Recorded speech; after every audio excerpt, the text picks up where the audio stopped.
설화에 따르면 로마의 건국왕인 로물루스는 폭풍우가 치는 날 갑자기 사라졌다고 합니다. 누군가는 로물루스가 신들의 부름을 받고 하늘로 간 것이라고 말했고, 누군가는 사비니족이 암살을 한 것이라고 말했습니다. 과연 무엇이 진실이었을까요? 중요한 것은 로물루스가 사라졌고 로마는 혼란에 휩싸였다는 것이었습니다.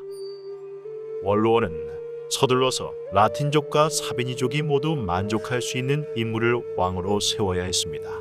많은 회의 끝에 원로원은 사비니족이지만 온건파였던 누마를 왕으로 추대하기로 결정합니다. 처음에 누마는 왕위를 거절하였으나 로마의 내분을 막기 위해서 그는 결국 왕위를 수락합니다. 누마 이후 로마에는 라틴족, 사비니족, 에트루리아족이 번갈아가며 왕위에 앉았습니다. 이들은 재위기간 동안 대규모 토목 사업을 하였고 로마는 상공업이 발전하며 제법 부유한 도시가 되었습니다. 그리고 세월이 흘러 로마의 왕좌에는 타르키니우스가 앉게 됩니다. 타르키니우스는 역모를 통해서 왕위를 찬탈한 인물이었습니다. 그는 왕위에 오르자마자 선왕들의 장례를 금지했고 자신에게 반대하는 원로원 의원들을 숙청하였습니다. 그는 원로원과 민회의 허락을 받지 않고 왕위를 차지했으며 왕이 된 이후에도 원로원과 민회를 무시했습니다. 이에 사람들은 그를 거만한 타르키니우스라고 불렀습니다. 타르키니우스는 부족한 자신의 정통성을 위해서 로마의 군사동맹이었던 라틴 동맹에 에트루리아를 끌어들입니다. 타르키니우스는 에트루리아를 절대적으로 의지하고 있었고 덕분에 로마에서 에트루리아의 영향력은 전과 비교할 수 없을 정도로 커지게 되었습니다. 로마인들 사이에서는 타르키니우스가 에트루리아의 하수인이라는 소문이 돌았고 왕의 인기는 차갑게 식어갔습니다.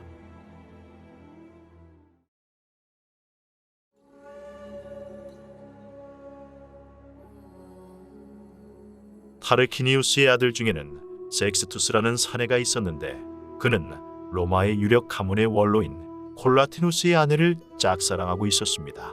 섹스투스는 콜라티누스가 집을 비운 사이 그의 아내를 겁탈했고 그녀는 자신의 복수를 부탁하며 스스로 목숨을 끊었습니다.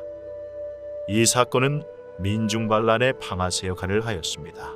로마의 시민들은 타르키니우스의 일족의 오만성과 야만성을 비난하며 여론은 급속도로 나빠지기 시작했습니다. 민심을 확인한 원로원의 브루투스는 민중 앞에서 타르키니우스를 추방해야 한다고 연설했고 민중은 이를 절대적으로 지지했습니다. 운명의 장난일까요? 이날 타르키니우스를 추방시킨 루키우스 유니우스 브루투스, 먼 훗날 그의 후손인 마르쿠스 유니우스 브루투스는 자신의 아버지와도 같은 카이사르의 등에 비수를 꽂습니다.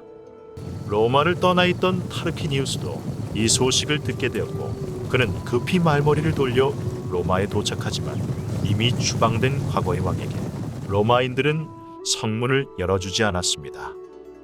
사건의 원흉인 섹스투스는 로마인들에게 잔인하게 죽임을 당하였고 타르키니우스는 에트루리아로 망명을 했습니다. 왕정이 폐지되자 로마는 공화정을 선포했습니다. 100석이었던 원로원은 300석으로 늘어났으며 이제 국가는 국왕이 아닌 2명의 집정관이 통치하게 되었습니다. 하지만 원로원이 모든 국정을 독점하자 민회는 아무런 역할도 하지 않는 기관이 되었으며 로마는 소수의 엘리트가 다스리는 과두제 국가가 되었습니다.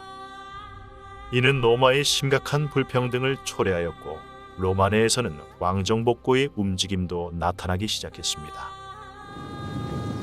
그러던 중 에트루리아의 지원을 받은 타르키니우스가 군대를 이끌고 로마를 향해 남하하기 시작했습니다. 로마도 군대를 보내 타르키니우스의 남하를 저지하려고 했습니다. 공화정을 출범시킨 브루투스가 기병대를 지휘했고 또 다른 집정관 발레리아누스는 보병을 지휘했습니다.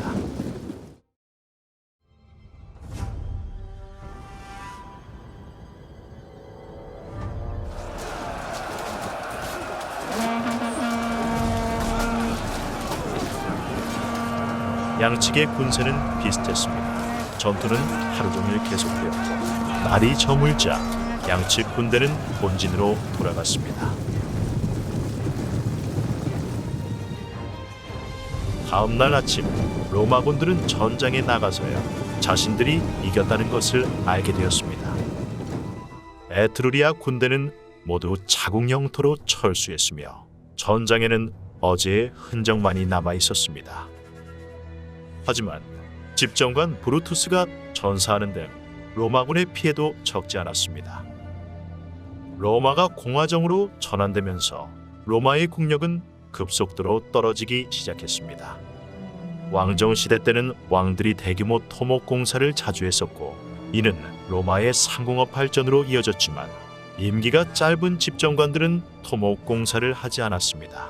결국 이는 로마 상공업의 후퇴를 가져왔습니다. 로마의 국력이 약해지자 라틴 동맹은 해체되기 시작했으며 이탈리아의 강자 에트루리아는 이제 로마의 가장 큰 적국이 되었습니다. 로마에서 타르퀴니우스는 폭군이었지만 에트루리아에게는 가장 강력한 동맹자였습니다. 에트루리아가 쇠퇴기에 접어들기는 하였지만 여전히 이탈리아의 맹주는 에트루리아였고 아직 로마는 에트루리아의 상대가 되지 못했습니다. 그리고 로마의 국력이 약해진 틈을 타서 타르퀴니우스는 저번과는 비교도 안 되는 대군을 이끌고 로마로 진격합니다.